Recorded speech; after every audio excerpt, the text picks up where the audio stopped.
അയ്യപ്പ ശരണ മന്ത്രങ്ങളാൽ അന്തരീക്ഷം മുഖരിതമാവുന്ന മണ്ഡലകാലത്തിന് തുടക്കമായി. ഇന്നു മുതൽ 41 ദിവസം മണ്ഡല വ്രതശുദ്ധിയുടെ നാളുകളാണ് വിശ്വാസികൾക്ക്. വൃശ്ചികം 1 മണ്ഡലമാസാരംഭത്തിന് തുടക്കമായി. മകരവിളക്കു വരെ നാട് ശരണം വിളികളാൽ മുഖരിതമാകും. വൃശ്ചികം പിറക്കുന്നതോടെ ഗ്രാമപ്രദേശങ്ങളും പ്രധാന അയ്യപ്പ ക്ഷേത്രങ്ങളും അയ്യപ്പൻ വിളക്കിന്റെ നിറവിലാകും. ശബരിമല ശ്രീധർമ്മശാസ്താവിന്റെ ചരിത്രവുമായി ബന്ധപ്പെട്ടാണ് അയ്യപ്പൻ വിളക്ക് രൂപപ്പെട്ടതെന്ന് വേണം കരുതാൻ. വിളക്കുമായി ബന്ധപ്പെട്ട് വരുന്ന ആദ്യ പേര് ആനക്കര ചേകന്നൂരാണ്. ഇപ്പോൾ കേരളത്തിലെ ഒട്ടുമിക്ക മേഖലയിലും അയ്യപ്പൻ വിളക്ക് സംഘങ്ങൾ ഉണ്ടെങ്കിലും ചേകന്നൂരിലെ വിളക്ക് സംഘത്തിനാണ് കൂടുതൽ പേരും പെരുമയുമുള്ളത്. അയ്യപ്പന്റെ ഇലത്താളക്കാർ, അയ്യപ്പന്റെയും ഭഗവതിയുടെയും കോമരങ്ങൾ, വാഴപ്പിണ്ടി കൊണ്ട് അമ്പലവും പള്ളിയും പണിയുന്ന പണിക്കാരടക്കം 24 പേരാണ് വിളക്കു സംഘത്തിലുണ്ടാകുക. രാവിലെ ഗണപതി ഹോമത്തോടെയാണ് വിളക്കിന് ആരംഭം കുറിക്കുക. പന്തലിൽ കുരുത്തോലകൾ അരങ്ങുകളിട്ട് ഭംഗിയാക്കുന്നു. അമ്പലങ്ങളിൽ പൂവിട്ട് പൂജ നടത്തുന്നു. തുടർന്ന് ഭഗവതി, കരിമല, വാവർ, സുബ്രഹ്മണ്യൻ, ഗണപതി എന്നിവർക്ക് ചെണ്ടമേളത്തോടെ പൂജ നടത്തും. വിളക്കിന്റെ പ്രധാനങ്ങളിൽ ഒന്നാണ് പാലക്കൊമ്പ് എഴുന്നള്ളിപ്പ്. ഇത് വിളക്കു ദിവസം വൈകിട്ട് 3 മണിയോടെ വിളക്ക് നടക്കുന്ന സ്ഥലത്തിന്റെ സമീപത്തുള്ള ക്ഷേത്രങ്ങളിൽ നിന്നാണ് ആരംഭിക്കുക. ഉടുക്കുകുട്ടി തുടങ്ങുന്ന പാലക്കൊമ്പ് എഴുന്നള്ളത്ത് പിന്നീട് ചെണ്ടയുടെ അകമ്പടിയോടെയാണ് പ്രയാണം തുടരുന്നത്. താലവും കോമരങ്ങളും പാലക്കൊമ്പുമായി അയ്യപ്പ ഭക്തർ ശരണം വിളികളുമായിട്ടാണ് പാലക്കൊമ്പ് എഴുന്നള്ളിക്കുക. പ്രധാന സ്ഥലങ്ങളെല്ലാം നിർത്തി രാത്രിയോടെയാണ് പാലക്കൊമ്പ് എഴുന്നള്ളിപ്പ് വിളക്കുപന്തലിൽ പ്രവേശിക്കുക.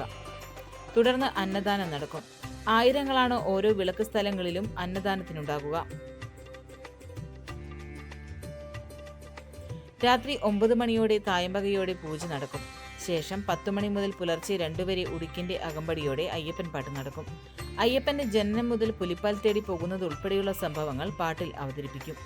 പിന്നീട് പാതിരാത്താലം എഴുന്നള്ളിപ്പ്, വിളക്കിലെ മനോഹരമായ പുലിപ്പാട്ട്, പാട്ടിനിടയിൽ ഭക്തജനങ്ങൾ കാണിക്ക സമർപ്പിക്കും. അതിനുശേഷം അയ്യപ്പന്റെ തിരിയൊഴിച്ചൽ വളരെ പ്രത്യേകതയുള്ളതും ഭക്തിസാന്ദ്രവുമാണിത്. ഇതോടൊപ്പം തന്നെ അയ്യപ്പനും വാവനും തമ്മിലുള്ള വെട്ടും തടവും നടക്കും. പുലർച്ചെ 4:30 മണിയോടെയാണ് കനൽച്ചാട്ടം. അയ്യപ്പനും വാവരും ഭഗവതിയും കരിമല ശാസ്താവും കൂടിയുള്ള നൃത്ത ചുവടുകൾ. തുടർന്ന് ഭക്തജനങ്ങൾക്കായുള്ള അയ്യപ്പന്റെയും വാവരുടെയും കൽപ്പനകൾ. ഇതിനിടയിൽ വാവരുടെ പത്തിരി വിതരണവും നുറുങ്ങ് തമാശകളും കഴിഞ്ഞ് 6 മണിക്ക് ഗുരുതിയോടെയാണ് വിളക്കിന് സമാപനമാവുക.